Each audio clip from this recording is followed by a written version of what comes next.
Bonjour, alors aujourd'hui dans les 12 coups de midi, c'était un best-of. Eh bien je n'étais pas au courant, du coup je me suis tapé les 12 coups de Noël et je vous dis pas là, j'ai la tête qui est gonflée là. Parce que l'émission a duré plus de 2 heures. Donc bonjour, alors on a pu voir arriver le goth Xavier. Miss Maboul était partie avec un camion, ça j'en parlerai sur une autre vidéo. Donc Michel Bernier dans le public, le maître de midi avait les chocottes de voir s'affronter face à des grands maîtres de midi. Timothée était toujours aussi cool. Donc voilà, après il y a eu des questions et puis il y a eu un premier duel, donc c'était entre Bruno et Blandine. Comme on a pu voir, les questions étaient trop dures. Quel est le point commun entre un fakir et un passage piéton, les clous. Idem pour Keko Parton à la confiture en disant moins il y en a, plus on l'étale, donc c'était sa culture. Quelle papesse de la mode est surnommée Queen Anna ou Marie-Antoinette de la mode? Ça, c'était une question. Bon, vous voyez, c'est des questions qui sont, bon, on va dire pour Bruno, donc voilà, donc c'était Anna Wintour. Ensuite, pour Dostoïevski, qu'est-ce qui va de pair avec le châtiment? Donc c'était le crime. Donc après, donc c'est Bruno qui a gagné. Bon, mais j'ai remarqué qu'il avait avantagé. Alors le truc, je me suis dit bon, pourquoi il est plus avantagé que Blondine? Je pense que c'est par rapport au, comment dire, au classement des maîtres de midi. Donc après on va voir, hein. Donc bon, c'est le truc qui avait de bien, c'est que bon, il n'y avait pas de vraies grosses magouilles, hein, puisque bon, l'argent allait pour les restos du cœur. Et bon, le truc qui m'étonne toujours, c'est de savoir que 1 euro, c'est un repas. Donc, merde, putain, quand tu vois le prix de la baguette, tu te demandes comment ils font pour avoir un repas pour les restos du cœur à 1 euro. Bon, après, il y a eu une séquence que j'ai un peu zappée parce que bon, ils ont goûté des plats, ils ont parlé la bouche pleine, comme vous le savez, je n'aime pas ça. Donc voilà, après, voilà, il y a eu des coups par coup avec des animaux. Donc c'était une séquence qui était assez rigolote. Florent Père, assez rigolo. Moi, je l'ai connu quand il était On ne demande qu'à en rire. Il a un tout petit problème, c'est que des fois, il se force un petit peu à rigoler, mais sinon, je le trouve assez rigolo. Donc voilà, après, il y a eu encore des questions sur le cinéma, etc., etc. Un peu de promo pour Michel Bernier. Après, Taïg est venu chanter un pot pourri de ses tubes. Et je vais vous faire rire, je n'avais jamais entendu ce chanteur. Non mais franchement, et dans le public, il y a beaucoup de gens qui reprenaient ces chansons, donc j'ai trouvé ça assez incroyable. Donc je trouvais qu'il dansait très bien, mais je connaissais vraiment pas ces chansons. Ensuite, ils ont continué avec des questions sur la Star Academy, tout ça, etc., etc. Donc, les gens de la Starac sont partis. Un peu de promo pour Florent Père et son spectacle. Ensuite, encore un coup par coup sur les stars internationales qui produisent du vin en France, etc., etc. Bon, je ne vais pas vous faire toutes les questions. Après, donc, il y a eu un duel entre, comment dire, Sylvie et puis Timothée. Donc, il n'y a pas eu photo, comme on a pu voir. Bon, Timothée était le plus fort. Le problème de Sylvie, je crois qu'elle avait beaucoup de mal à buzzer, donc à la fin, elle a été éliminée, donc 6-3. Ensuite, il y a eu donc le coup fatal, donc c'était Michel Bernier face à Florent Père. Et chose qui était super rigolo, c'est que là aussi, ce qu'on pouvait voir, c'est qu'il y avait des questions qui étaient super faciles pour Florent Père, justement, comment dire, on a l'impression qu'ils ont voulu l'avantager, je sais pas pourquoi, parce que la plupart des questions qu'il avait, ça avait un rapport avec sa vie. Donc voilà, il est originaire de la Drôme, donc la première question c'était pour lui. L'artiste est devenu célèbre en chantant Un enfant de toi, donc c'était plus difficile, c'était Phil Barnes, c'était pour elle. Quel road movie de Ridley Scott met en scène Susan Sarandon? Donc je crois qu'elle a pas trouvé. Après voilà, alors alors je sais pas si c'est pour de vrai. Jean-Luc Reichmann a dit que c'était ses beaux-parents. Alors franchement, alors est-ce que c'est vrai ou est-ce que c'est pas vrai? Voilà, donc je sais pas. Ensuite, quel animateur Cartman parodie-t-il sous le nom de Sébastien Patoche?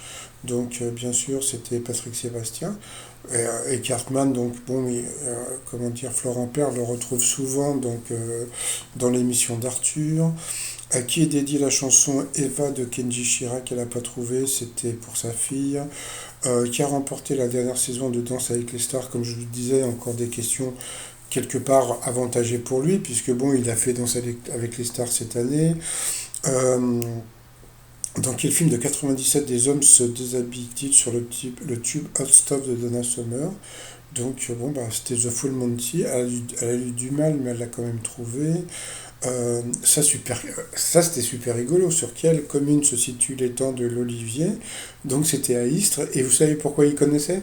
Parce que sa femme est originaire d'Istres. Vous voyez, donc toutes les questions que lui avait, c'était par rapport à son job ou à sa vie. Quel succès de Renault pour le titre? Bon, c'était Les Béton. Et puis à la fin, quel coquillage proche de la coquille Saint-Jacques rime avec grand-oncle, donc le pétoncle, donc voilà.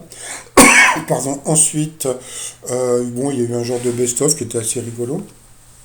Après, donc, bah, il est arrivé, donc euh, Xavier, donc moi, et il a dû multiplier les gains avec des questions. Il devait répondre assez rapidement. Donc voilà, dans la Royal Air Force, qu'est-ce que c'était ça encore?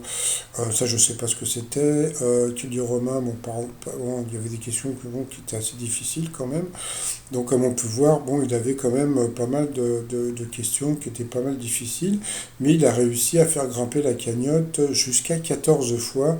Donc, grâce à lui, donc la cagnotte est montée à plus de 26 000 euros. Ensuite, alors là, c'est ça qui a été assez rigolo, c'est que Stéphane s'est retrouvé face à Timothée. Et là, par rapport à Timothée, le truc était assez rigolo, c'est que eh bien, vous allez voir les questions qu'a Stéphane. Donc, quelle péninsule tout au sud de Brooklyn est célèbre pour son Luna Park? Timothée a dit New York, c'était Coney Island. Ensuite, toujours pour lui, quel mammifère voisin du cerf traîne le traîneau du Père Noël? Tiens, bah, ce soir, vous avez un superbe film comme ça avec les rennes. Pour lui, alors après, voilà, bon, vous allez rigoler. Parce que ce qui s'est passé, moi je m'en fous, hein, il n'y a rien à gagner, donc bon, il n'y a pas de... voilà quoi.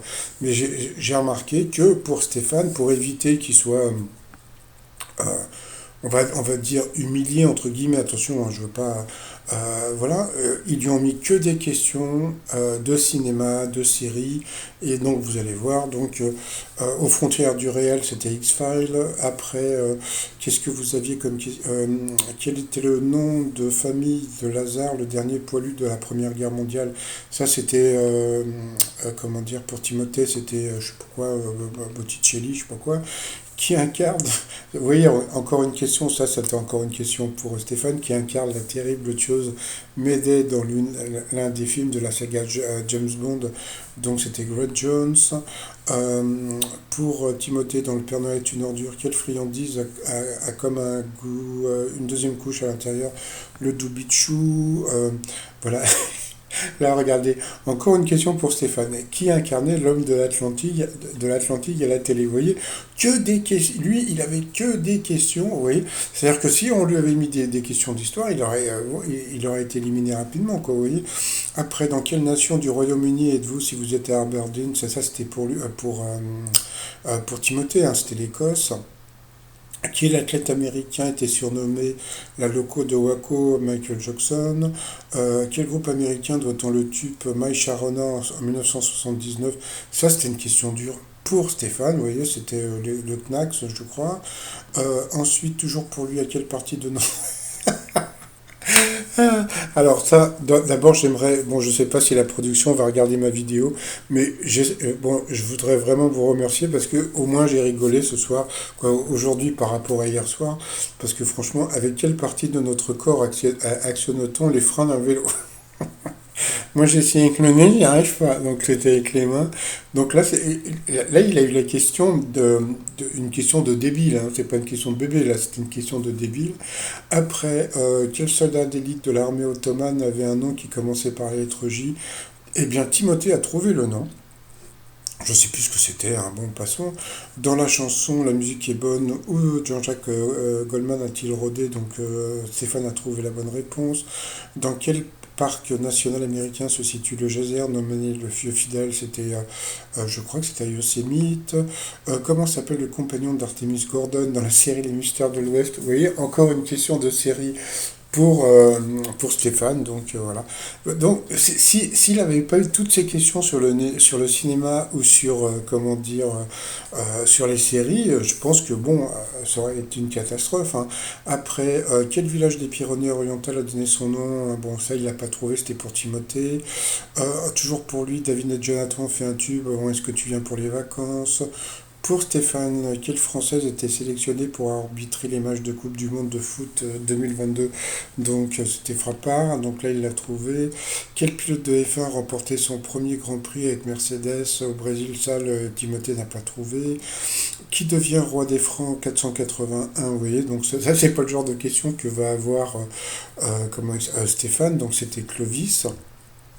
Là, il s'est passé un truc assez rigolo. Regardez la dame derrière qui fait le doigt. Je sais pas ce qu'elle fait, qu'elle montre, mais bon, je trouvais ça rigolo. Allez, ensuite, de quel film de 1995 Gangsta Paradise de Coolio était-il un titre phare? Donc, il n'a pas trouvé, c'était Esprit rebelle. Ça, c'était une question cinéma pour Stéphane encore, hein, vous voyez. Ensuite, qu'est-ce qu'il a eu? Quel nom de président des États-Unis rime avec Alabama? Donc, bien sûr, c'était Obama. Donc, encore une question débile. Donc là, comme on pouvait voir, donc, bah, les scores étaient à peu près similaires, mais bon, c'était un peu facile pour Stéphane. Ensuite, dans quel sport évolue Meunier et Tudor? Il n'a pas trouvé. Pourtant, il adore le foot, c'était le football. Après, dans quelle ville peut-on apporter les rues de Belleville et Montmartre? Donc à Paris. Qu'est-ce qu'il y a eu d'autre encore? En 2007, pour quel film Martin Scorsese a-t-il reçu l'Oscar de la meilleur réalisateur? Eh bien, comment dire, Timothée n'a pas trouvé. Quel médicament appelle-t-on les antibiotiques, donc les antibiotiques?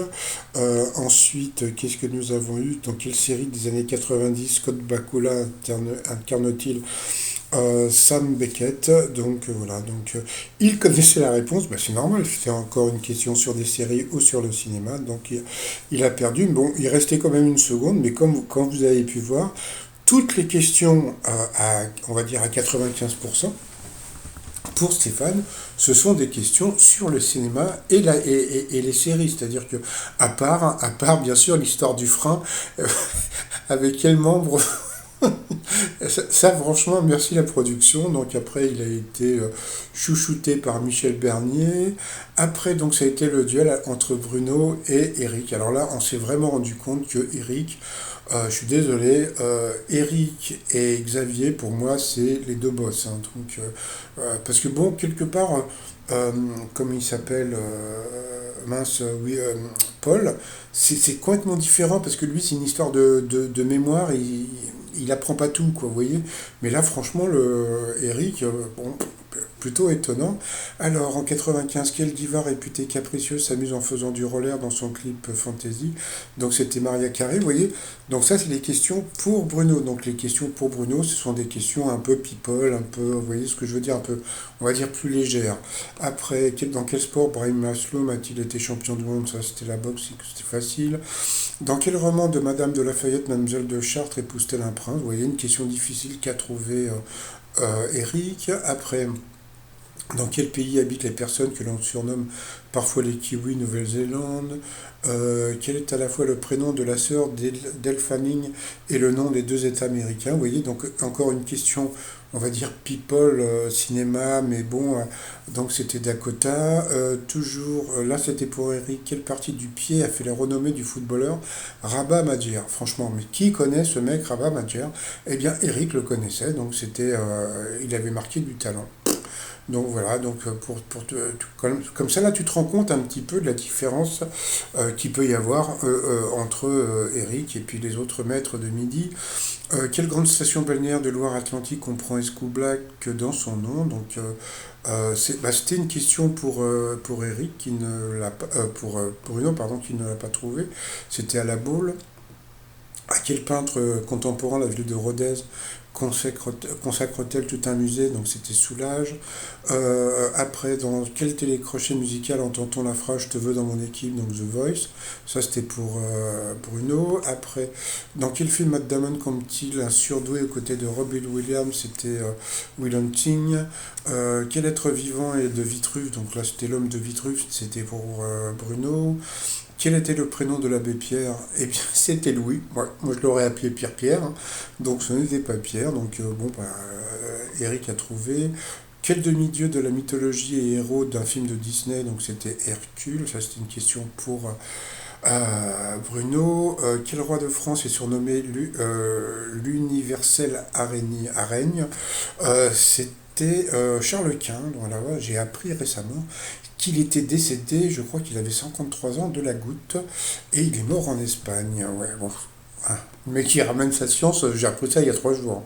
Après, Charles Quint dirigea le Saint... ah non, en plus, je me suis même planté, c'était même pas ça. Charles Quint dirigea le Saint-Empire romain, comment dire, Allemagne aussi, quoi, bon, passons. Après, quel groupe de rock a pour chanson phare Killing in the Name? Donc c'était Rage Against the Machine. Encore une question difficile qui était pour Eric. De quel pays Hanoï était la capitale? C'est le Vietnam ou le Cambodge plutôt. Donc voilà, comme on a pu voir, toujours aussi sympatoche le Bruno, mais bon, on voit que les questions sont... Voilà. Dans un roman de Mary Shelley, quel personnage est surnommé le Prométhée?